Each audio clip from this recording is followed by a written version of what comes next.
The desert sun bled out across the sky like a dying fire, painting the dusty horizon in crimson and gold. Copper Bend was a small town perched on the ragged edge of civilization, the kind of place where every man carried a gun, every woman carried a secret, and the wind itself seemed to whisper old grudges through the sagebrush. The Silver Spur Saloon sat at the town's heart, its swinging doors groaning from constant traffic. Inside, the air was thick with pipe smoke, whiskey, and the rough laughter of men who'd long forgotten what it meant to speak soft. The piano in the corner had only 2 working keys left, but nobody seemed to mind. Music was just an excuse to drink harder and talk louder. At the bar stood Clara Dawson, the rancher's daughter, her copper-colored hair catching the lamplight like a flame. She wasn't your usual saloon beauty. No painted lips or lace corsets, no simpering glances. Clara was wild-bred and sharp-tongued, a woman who could ride a bronc, shoot straighter than most men, and tell a joke that could make even the hardest outlaw grin. Her father, old Harlan Dawson, owned the biggest cattle spread this side of the San Pedro River, and he'd raised Clara to be tough as rawhide and twice as stubborn. That evening, the saloon was abuzz with talk of the Apache chief. Taza, a name that carried both fear and fascination.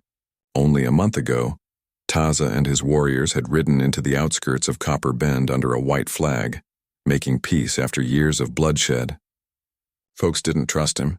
How could they after so many raids and dead men buried in shallow graves? But word had it the chief was different from the rest, proud, educated, and bound by honor in a way few white men understood. Still, whiskey made fools bold. A group of cowhands at a nearby table started trading stories about the Apache, each tale wilder than the last. One said Taza could ride a horse bareback across cactus fields without flinching. Another claimed he once killed a mountain lion with his bare hands. The talk soon turned from awe to mockery. Bet he ain't so fierce without his feathers, one man slurred. All talk and paint like the rest of 'em. The laughter rolled through the room like a dust storm. Clara, who'd been listening from the bar, smirked and took a long sip of whiskey. Men like that, she said loudly, probably look mean enough to scare a coyote. But I bet the Apache chief's no good in bed. Her words dropped like a match into dry brush. The room went silent for a beat, then exploded in raucous laughter. Glasses slammed on tables, boots stomped, and someone slapped his knee so hard he nearly fell out of his chair. Clara threw her head back and laughed too, her voice cutting through the noise, proud and reckless. But as the laughter died down, a new sound filled the doorway, the slow, deliberate creak of boots on wood. The room froze. Every head turned toward the entrance, where a tall figure stood framed against the bleeding sunset. He wore a dark deerskin coat trimmed with beads, his black hair falling past his shoulders, his eyes shadowed beneath the wide brim of his hat. His face was chiseled, strong, and still as stone, but his gaze burned like the desert sun itself. Chief Taza. He had come into town unannounced, alone, as he often did when dealing with Sheriff Corman. But this time the sheriff wasn't the first to greet him. Clara felt her breath catch. She hadn't noticed him come in. She hadn't known he was there, standing right behind her when she'd spat her foolish jest. The silence that followed was thick enough to choke on. Every man in the room shrank back a little, watching the chief's expression with nervous awe. He didn't move for a long while. Then slowly he stepped forward, the wooden floor creaking beneath his boots. His voice was calm, deep, and smooth like water running over stone. A woman's tongue, he said, can cut deeper than a knife. The words weren't loud, but they carried. Clara's cheeks flushed crimson. She straightened, meeting his gaze with that same defiance that made men either fall for her or walk away shaking their heads. I didn't mean... She started, but he raised a hand, silencing her. Mean or not, he said. Words show what's inside the heart. For a moment, they just stared at each other, the wild rancher's daughter and the proud Apache leader. Something fierce and wordless passed between them, something neither could name. The sheriff, a thick-bellied man with more bluster than sense, cleared his throat. Now, Chief, no harm done here, he said nervously. Just folks talking. No need for hard feelings. Taza's gaze didn't move from Clara's face. I have no hard feelings, he said at last. Only memory. And memory, Miss Dawson, lasts longer than whiskey. He turned then, the beads on his coat glinting in the lamplight, and walked toward the back room where the sheriff's office lay. The swinging doors flapped behind him, leaving the saloon heavy with silence. When the door shut, laughter didn't return. Clara stood frozen, the echo of his words thrumming in her ears. Memory lasts longer than whiskey. She felt the heat of humiliation crawl up her neck, but there was something else beneath it. Something sharper, stranger. Guilt? Intrigue? She didn't know. The cowhands at the table avoided her gaze now, embarrassed for her, or maybe just grateful it wasn't them who'd been called out. "Guess you told him," one man muttered with a nervous chuckle. But Clara didn't laugh this time. She finished her drink in silence, the burn of whiskey no match for the fire in her chest. Outside, the sun dipped below the horizon and the desert wind began to howl. Later that night, as she rode home to the Dawson Ranch, the sound of hooves on hardpan echoed through her thoughts. She kept replaying that moment, his eyes, his voice, the calm in his words. He wasn't what she'd expected of an Apache. He wasn't wild or coarse or loud. He carried himself like a man who didn't need to prove anything, and that unsettled her more than she cared to admit. When she reached the ranch, her father was waiting by the gate, lantern in hand. "Heard you stirred up a hornet's nest at the spur," he grumbled. "Best not go spouting off about the Apache girl. They ain't all bad, but they don't forget slights." "I can take care of myself," Clara said, dismounting. Harlan sighed. "You're your mother's daughter, no doubt about that. Fire and foolishness all in one." But as Clara lay awake that night, staring at the ceiling while the coyotes sang to the moon, she couldn't shake the feeling that something had shifted. Somewhere out there in the desert, the man she'd mocked was riding beneath the same stars, his memory as sharp as her shame, and though she didn't know it yet, their paths, set on opposite sides of pride and prejudice, were about to twist together tighter than either of them could imagine. Morning came hard to the desert. The first streaks of sunlight painted the land in bronze and shadow, stretching across the scrub and rock like a prayer to a silent god. At the Dawson Ranch, Clara was already awake, though she'd barely slept. The memory of the night before, the saloon, the laughter, and the look in Chief Taza's eyes kept her mind turning like a wagon wheel in mud. Her father's ranch hands moved about the corral, tightening saddles and driving cattle toward the northern pastures. Clara leaned on the porch rail watching them, her coffee growing cold in her hand. She tried to shake off the unease that had followed her home, but it clung to her like desert dust. By mid-morning, a rider came tearing up the trail, his horse lathered with sweat. It was Tommy Rourke, one of their hands. "Miss Clara?" he hollered before he'd even dismounted. "Cattle's gone, 30 head, maybe more. Vanished from the North Range last night." Harlan Dawson came stomping out, cursing under his breath. "Vanished? You mean stolen?" Tommy nodded grimly. "Tracks lead toward Apache Ridge." At the word Apache, Clara saw the familiar spark of anger flare in her father's eyes. "I knew that peace wouldn't last," he growled. "Those redskins think they can take what they please." Clara's stomach knotted. She remembered Taza's calm voice, his quiet dignity. "You don't know that it was them," she said carefully. Harlan shot her a look. "I know plenty. You stay put, Clara. I'll take a few men and get our cattle back." But she didn't stay put. By the time her father and the hands rode off, Clara had already saddled her horse, Dusty, and slipped out the back trail. She told herself she was only scouting, only looking for signs. She wasn't about to confront anyone. But deep down she needed to prove something, that not all her words were foolish, that maybe she could make amends for the insult she'd thrown so carelessly. The desert stretched wide and empty before her, broken only by dry washes and the occasional tumble of rock.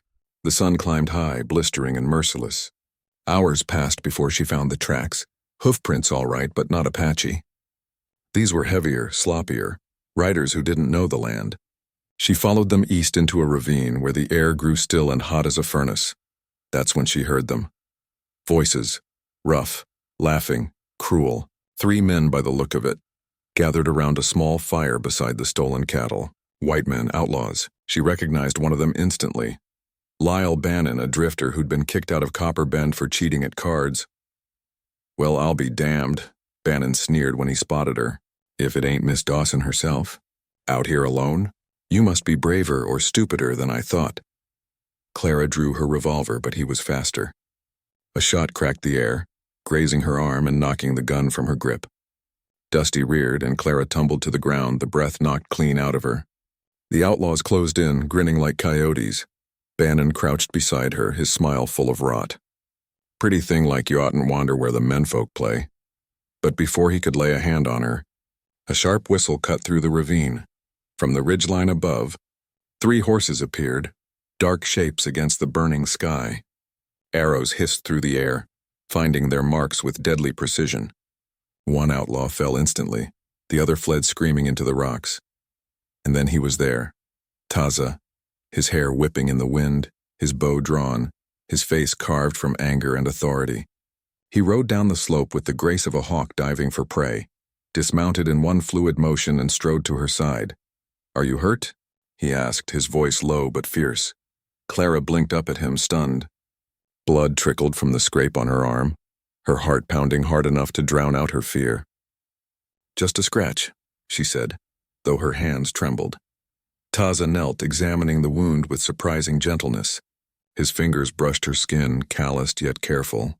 "You should not ride alone in Apache land," he said. "I wasn't," she started, then faltered.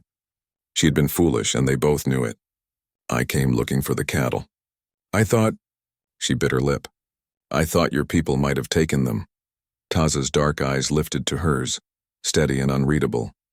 "And now?" "Now I see I was wrong." He rose, signaling to the 2 warriors behind him to round up the stolen herd. "You are lucky," he said. "Those men would have done worse than steal cattle." Clara swallowed hard. "And I suppose I should thank you for saving me?" A faint smile touched his lips. "No. You should thank the spirits that I was near enough to hear your foolishness again." Her cheeks burned, though not entirely from shame. "You've got a sharp tongue for a man who preaches silence." He looked at her then, really looked, and for a heartbeat, the world around them fell away. The wind, the sun, the smell of gunpowder fading to nothing. "You speak with pride," he said softly, "because you have never been taught to listen." The words struck her deeper than she expected. When the herd was secured, Taza motioned for her to follow him. "You will come to my camp," he said. "Your arm needs tending, and the way back to your town is long. There are still men out here who would harm you." Clara hesitated. "You mean your Apache camp?" He nodded once. "Do you fear it?" She met his gaze. "Should I?" He didn't answer, just turned his horse and began to ride. By dusk, they reached a small valley surrounded by red cliffs. Smoke curled from the center of the Apache encampment, where fires burned low and steady. Women prepared food, children played, and men sharpened weapons or tended horses. Clara felt every eye on her as they rode in, the pale stranger in a land of silence. Taza dismounted and helped her down. "You will be treated as a guest," he said. "No harm will come to you here." She glanced around, uneasy but curious. The people moved with quiet dignity, their camp clean and orderly. A young woman approached with water and herbs, tending Clara's wound without a word. Later, as the sky deepened to violet, Taza joined her by the fire. He sat across from her, his posture straight, his expression unreadable. "You saved me today," she said at last. "I owe you my life," he shook his head. "You owe me nothing, but perhaps you will remember before you speak again of things you do not know." She wanted to snap back, to remind him that she wasn't a child to be scolded, but the heat in his eyes silenced her. There was no cruelty there, only truth. Still, pride stirred in her chest. "You have no right to judge me," she said. "You don't know me." "No," he said quietly. "But I will." The way he said it made her heartbeat stumble. She looked away, flustered, pretending to study the fire. They sat in silence a long while, the flames painting their faces in shades of gold and shadow. Around them the desert night whispered. Soft winds through mesquite. The far-off cry of a coyote. The steady rhythm of a drum somewhere deeper in the camp. For the first time, Clara saw the Apache not as wild enemies, but as people, strong, proud, and bound by something deeper than the law of men. And though she would never have admitted it aloud, the chief sitting across from her stirred something inside her she didn't yet understand. When Taza finally rose, he said only, "Rest, Clara Dawson. Tomorrow you will see my people for what they are." And as he walked away, his tall figure fading into the starlit dark, she realized that the desert had swallowed her old certainty and left her with something far more dangerous, curiosity. Morning came slow and gold over the red cliffs of the Apache Valley. Smoke from the campfires drifted lazily upward, carrying the scent of cedar and roasting corn. For Clara Dawson, it was a different kind of dawn than any she'd known on the ranch. Quieter, deeper, like the desert itself was holding its breath. She woke inside a small woven lodge, the air cool and faintly sweet with sage. Her injured arm had been neatly bandaged, the pain little more than a dull ache now. When she stepped outside, barefoot in the sand, the camp was already alive. Women were grinding maize on flat stones, their hands sure and rhythmic. Children darted past her laughing, the sun glinting off the beads in their hair. No one looked afraid of her. No one scowled. They merely glanced, curious, and went about their morning. Taza was nowhere to be seen. Clara wandered toward the edge of the camp, past a small stream that ran clear and cold through the valley floor. A girl of maybe 10 years was kneeling by the water, washing berries. When she saw Clara, she smiled shyly and handed her one. "Taza's sister," came a voice from behind. Clara turned to see a broad-shouldered man, older than Taza, with a weathered face and calm eyes. "Her name is Naylan. She says you have red hair like the sunset." Clara smiled despite herself. "She's kind," the man nodded. "We were told you are a guest. I am Chano, the chief's cousin." "Then you must know," she said, crossing her arms, "that I didn't exactly come here by choice." Chano's expression didn't change. Perhaps not. But few people ever see our world unless they are meant to. She didn't quite know how to answer that, so she thanked him awkwardly and turned back toward camp. The Apaches worked in silence mostly, not from coldness, but from a kind of peace Clara had never seen among white settlers. No one shouted orders, no one argued. Everyone seemed to move with quiet purpose, bound together by something unseen. It humbled her, and it unsettled her. By afternoon, she found Taza near the horse corral, training a young chestnut stallion. He moved like a man born from the earth itself, steady, patient, his voice low and calm as he worked with the animal. Clara watched a long while before he noticed her. "You should be resting," he said without turning. "I've rested enough." She approached, squinting against the sun. "You train horses differently than we do." He gave her a faint smile. "We listen first. The horse will tell you how to lead him, if you're quiet enough to hear." Clara chuckled softly. "You sound like you think horses talk." He met her eyes. "They do, so does the land. So does everything." Something in his tone made her fall silent. She watched as he touched the stallion's neck, the animal lowering its head in trust. When he looked back at her, his expression softened. "You were brave yesterday," he said. "Foolish, but brave." "I don't much like being called foolish, Chief." He smiled, the first true smile she'd seen from him. "Then don't do foolish things." Clara laughed, the sound bright in the dry air. For a moment, the wall between them cracked. Over the next few days, she learned more of his world than she'd ever imagined. The Apache camp was not what she'd been taught to fear. It was full of laughter, strength, and traditions that ran deep as the river that carved their valley. Taza showed her how to read the tracks of a rabbit in the sand, how to tell the direction of wind by the bend of a mesquite branch. At night, they sat by the fire as the people sang low songs that seemed to belong to the stars themselves. Clara began to see the desert differently, not as a wasteland, but as a living thing, filled with rhythm and meaning. One evening, she found herself beside Taza at the edge of camp, watching the sun drop behind the red hills. The silence between them was comfortable now, no longer awkward. "You're not what I expected," she said finally. "And what did you expect?" She hesitated. "A savage, I suppose. That's what they call you in town." He looked at her with quiet amusement. "And what do you call them?" She frowned. "They're my people." "Are they?" His gaze was steady, unflinching. "Do you feel peace among them?" Clara opened her mouth to answer, then stopped. She thought of the saloon, the shouting, the cruelty in their laughter, and of her own words, sharp and foolish. "No," she admitted softly. "Not like here." The desert wind shifted, carrying the scent of rain. Taza reached down, picked up a small handful of sand, and let it run through his fingers. "The earth teaches us everything we need to know. It reminds us that pride and pain are the same. Both come from holding too tightly." Clara looked at him then, really looked and saw a man not of anger, but of deep stillness, and the kind that only comes from surviving the worst and still believing in peace. "I was wrong about you," she said. He smiled faintly. "I know," she laughed, but there was no mockery in it. You're a proud man, Chief. And you are a proud woman, he said. That is why we argue like thunder. Is that what this is? Arguing? He stepped closer, his voice lowering. Perhaps it is something else. Her heart caught. The air between them thickened, charged like the moments before a summer storm. His eyes searched hers, not demanding, not pleading, simply waiting. And then he kissed her. It was soft at first, hesitant. The meeting of two worlds that had spent centuries at war. The scent of rain and smoke wrapped around them, and for one heartbeat, nothing else existed but the feel of his hand against her cheek and the slow rhythm of their breath.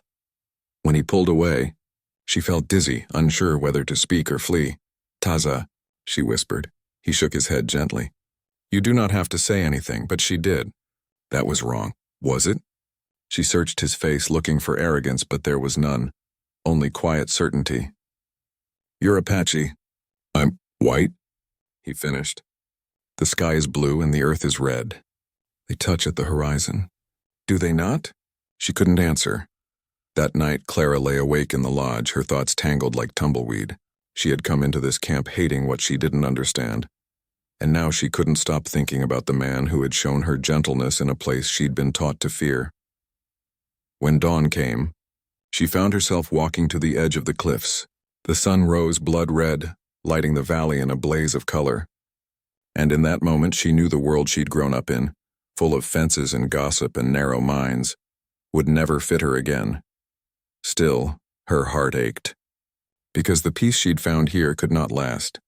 The settlers would not forgive her time among the Apache. And her father, proud, stubborn Harlan Dawson, would never understand. As she stood there, the wind whipping her hair, Taza joined her. The desert speaks to you now, he said quietly. It does, she admitted, but it frightens me. Only because you know it will change you. He turned to leave, but she caught his arm. Taza, what happens when I leave? He looked down at her hand, then back at her eyes. Then you will carry the desert with you, and you will know that the heart does not choose sides. She wanted to say more, but the sound of distant hooves shattered the stillness. From the ridge came a rider, one of Taza's scouts, breathless with urgency. White men, he said. Raiders. Many horses. They come with guns. The peace of the valley broke like glass, and Clara, her heart torn between two worlds, realized the truth she'd been avoiding. The fight she'd thought she left behind in Copper Bend was coming straight for them.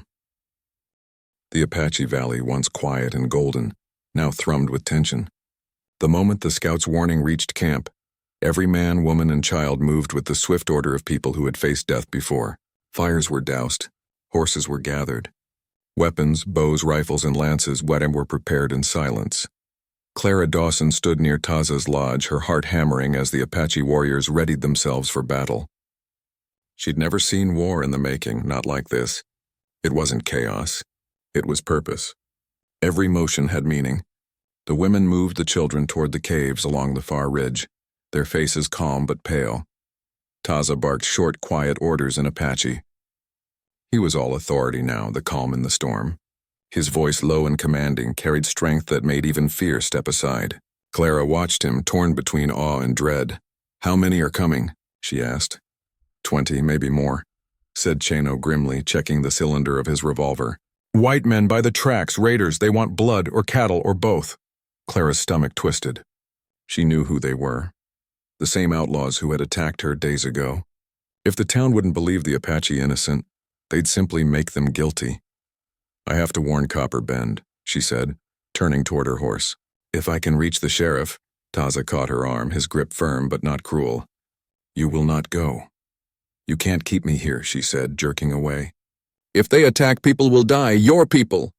They will die faster if you ride into the open, he said sharply. You are not one of them anymore, Clara Dawson. You are here and here you stay. His words stung more than they should have. She wanted to argue, but his eyes, dark with worry, stopped her cold. He wasn't protecting his pride. He was protecting her. By the time the sun sank behind the cliffs, the air was thick with waiting. Every bird had gone silent. The wind carried the faint jingle of bridles, the whisper of men moving through sagebrush. The raiders were coming. Clara crouched near the entrance to the main lodge, her revolver heavy in her shaking hands. Taza had given it to her himself. Only if you must, he'd said. The gun does not make you strong. The heart does. Now she understood what he meant. A gunshot cracked through the night, sharp as lightning. Then another. Then the whole desert roared to life. Muzzle flashes lit the ridge. Bullets whined through the air, snapping branches and thudding into the earth. The Apaches answered with fierce precision. Arrows hissing from the shadows, war cries echoing off the canyon walls. The raiders had ridden in from the north, their torches flaring. Clara saw their faces in flashes, Bannon among them, sneering, shouting orders, "Drive 'em out. Burn the camp to the ground." Clara fired once, her shot going wide but close enough to make Bannon duck. He snarled, raising his rifle toward her, and then Taza was there, a dark blur moving faster than she could see. He slammed into Bannon, sending both men tumbling into the dust. A knife flashed, and the outlaw screamed, clutching his arm. "Stay down." Taza shouted at Clara, not looking back. But she didn't stay down. When one of the raiders broke through the line, a torch in hand, she stood her ground, lifted her revolver, and fired again. The man fell hard, the torch landing harmlessly in the sand. Smoke and firelight painted her face wild, her hair loose, her heart pounding like thunder. She wasn't the rancher's daughter anymore. She was something else, forged by the desert, by the fight beside a man she'd once mocked. The battle raged until dawn. The raiders had the numbers, but the Apache had the land, and Taza knew every rock and ravine. One by one the invaders fell, their arrogance swallowed by the desert they didn't understand. When the last shots faded and the smoke thinned, silence returned, heavy and strange, like the world itself was holding its breath. Clara stumbled through the haze, her dress torn, her face streaked with dust. Bodies lay scattered across the valley floor, the sand stained dark. But among them she saw Taza, on his knees, clutching his side, blood seeping through his fingers. "No." She ran to him, dropping beside him in the dirt. "Taza." He looked up at her, his face pale but calm. "You fight like a warrior," he murmured, his voice faint. "Don't talk," she said fiercely, pressing her hands against his wound. "You're bleeding too much." He caught her wrist gently. "Do not be afraid. The spirits watch. Don't you dare talk like that." Tears blurred her vision. "You saved me once. You don't get to die for me now." He smiled weakly. "It seems I have no choice." "Don't you say that." She pressed harder on the wound, her hands slick with his blood. "You hear me? I won't let you die." He reached up, brushed her cheek with his fingers, leaving a smear of red. "You once said I was no good in bed," he whispered, his lips curving faintly. Even in that moment she let out a choked laugh. "You sure picked a hell of a time to bring that up." "Then promise me," he said softly, his eyes locking on hers. "If I die, you will not forget who I was. Promise me they will not make me a story told in hate." She leaned close, her tears falling onto his face. "I promise. But you're not dying, do you hear me?" Hours later, the sun rose red over the valley. The raiders were gone. Those not dead had fled, leaving their wounded behind. The Apache tended to their fallen with reverence, wrapping them in blankets and whispering prayers to the rising sun. Taza lay in his lodge, his wound cleaned and bound. The medicine woman worked silently, her face grim but steady. Clara refused to leave his side. She'd sat awake through the night, her hand resting on his, her mind replaying every word he'd ever said. When at last his eyes opened, faint but aware, she let out a trembling breath of relief. "You kept your promise," he said hoarsely. "I told you I would," she whispered, her voice breaking. "Don't you ever scare me like that again?" He smiled faintly. "You still command like a chief." "And you still talk too much for a man who almost died," she shot back. For a moment their eyes met, and everything else, the pain, the loss, the blood, faded. It was just them, bound by something neither tribe nor town could name. Outside, the Apache began rebuilding. The valley smelled of smoke and sage. Clara stepped out briefly, watching the people she'd once feared move together, strong even in grief. She realized then that she couldn't go back to the life she'd known. Copper Bend, with its narrow minds and cruel laughter, wasn't her home anymore. Her home was wherever he was. When she returned to Taza's bedside, he looked at her with that same quiet fire she'd seen the night they first met. "You could go now," he said softly. "No one would stop you." Clara shook her head. "And leave you to get yourself killed again. Not a chance." He studied her face as if searching for the truth of her words. If you stay, it will not be easy. Your people will call you traitor. Then let them, she said. They never knew me anyway. Taza smiled faintly, his hand finding hers. The desert has chosen you, Clara Dawson. You have the heart of the storm. She leaned closer, brushing a strand of hair from his forehead. And you, she whispered, have mine. The fire cracked beside them, casting their shadows against the lodge wall. Two souls, scarred but unbroken, forged together by blood and love at dawn. Spring came late to Copper Bend that year. The winter storms had washed out the trails, and for weeks no one had ridden north to the Apache Valley. Folks in town said it was a sign that maybe the land had finally decided who it belonged to. When Clara Dawson rode back into town, heads turned. She wasn't the same woman who had left months ago. The rancher's daughter, known for her sharp tongue and finer dresses, now wore a sun-bleached hat and a rough canvas jacket, her hair tied back like someone who'd spent too many nights under open sky. Her eyes were different too, quieter, deeper, carrying the weight of what she'd seen. She tethered her horse outside the saloon and walked in without a word. The room fell silent. Every eye, cowhand, drifter, barkeep, turned toward her. Someone muttered, "Ain't that Dawson's girl?" Another said, "Heard she ran off with the Apache chief." She stopped at the bar, her boots dusty on the wooden floor. "I'm looking for Sheriff Edders," she said evenly. The barkeep, polishing a glass, nodded toward the back table. The sheriff looked up from his cards, his mustache twitching in surprise. "Well, I'll be damned," he said, rising. "If it ain't Miss Dawson, folks said you were dead." "Not yet," she said flatly. "But plenty tried to make it so." Edders frowned. "You best explain that." Clara told him everything. About the raiders, about Bannon's ambush, about how Taza and his people had been attacked defending their own camp. The saloon stayed quiet through it all, men leaning closer, some ashamed, others skeptical. When she finished, the sheriff took off his hat and sighed. "That's a mighty tall tale, Miss Dawson. Got any proof?" She reached into her saddlebag and dropped Bannon's belt buckle onto the table, silver, scorched, and blood-stained. "That was his," she said. "You'll find the rest of him in Apache Valley if the buzzards haven't picked him clean." The sheriff stared at it for a long time. Then he looked at her. "So you're saying they saved you?" "I'm saying they saved all of us," she replied. "You can keep calling them savages if it makes you feel big, but they showed more decency than half the men in this room." The word struck hard. A few men shifted uncomfortably. Others looked down at their drinks. From the corner, someone snorted. "Sounds like the chief's got you under his spell, missy." Clara turned, her eyes cold as gunmetal. "No, he's got my respect, and that's more than you ever earned." The man shut up quick. Sheriff Edders finally cleared his throat. "All right," he said, "I'll ride out there myself, see what's left. If what you say's true, I'll see that the governor gets the report. Maybe folks'll stop hunting what they don't understand." Clara gave a faint nod. "That's all I ask." She turned to leave, but before she reached the door, Edders called out, "And Clara, that Apache chief, you think he'll ever come down from them hills again?" She paused. A small, wistful smile tugged at her lips. "If he does, I hope it's not for war." Then she stepped out into the bright noon sun and rode away. Weeks passed. The sheriff's report spread faster than wildfire. Folks in Copper Bend began to talk different about the Apache, quieter, more careful. A few even admitted they might have been wrong, but for Clara, the town had lost its shine. She stayed on her family's ranch, fixing fences, branding cattle, and waiting for something she couldn't quite name. Every night she'd walk to the edge of the ridge, looking east toward the desert where the red mesas burned in the setting sun. Somewhere out there was the man who had changed her, the man she'd once mocked. And every night, she whispered his name into the wind.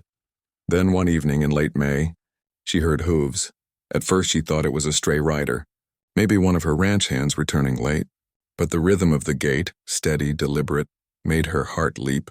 She turned toward the trail just as the rider crested the hill.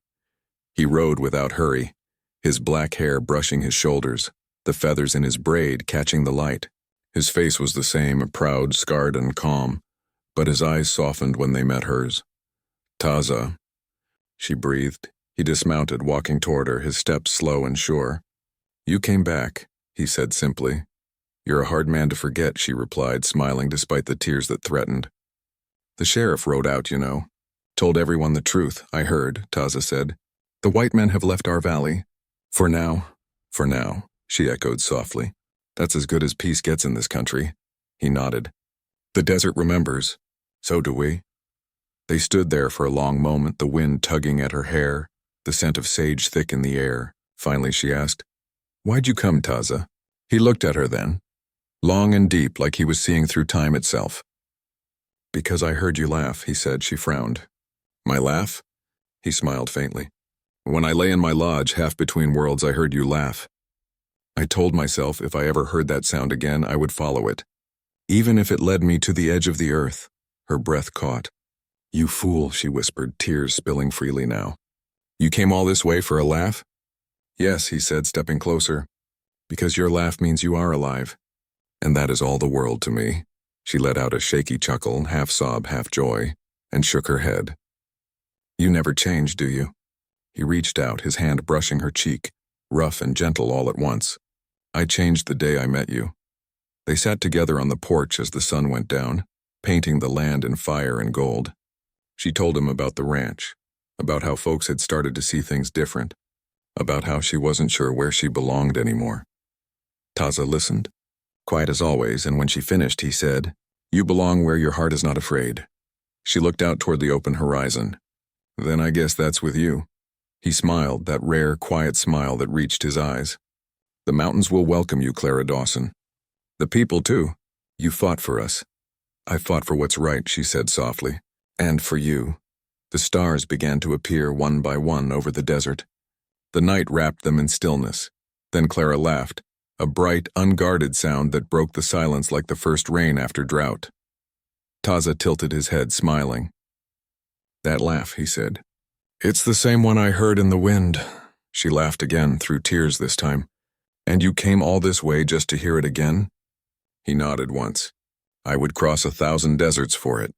Then he leaned forward, kissed her, slow and certain, with the kind of tenderness that doesn't ask for permission because it's already been given. When they finally parted, she whispered, Well, Chief, maybe you're better in bed than I thought. He chuckled low, the sound rumbling through the quiet. Maybe you should not laugh so loud next time, he murmured. Someone might be standing behind you. She smiled, brushing her hand against his cheek. Then I'll make sure it's you. The coyotes howled in the distance and the night settled warm around them. Out beyond the ranch, the desert stretched endless and wild, full of stories, full of ghosts, full of love that didn't care for borders or names. And somewhere in that vast silence, 2 hearts beat steady, one of the white rancher's daughter, one of the Apache chief, bound together not by fate, but by a laugh that had changed everything.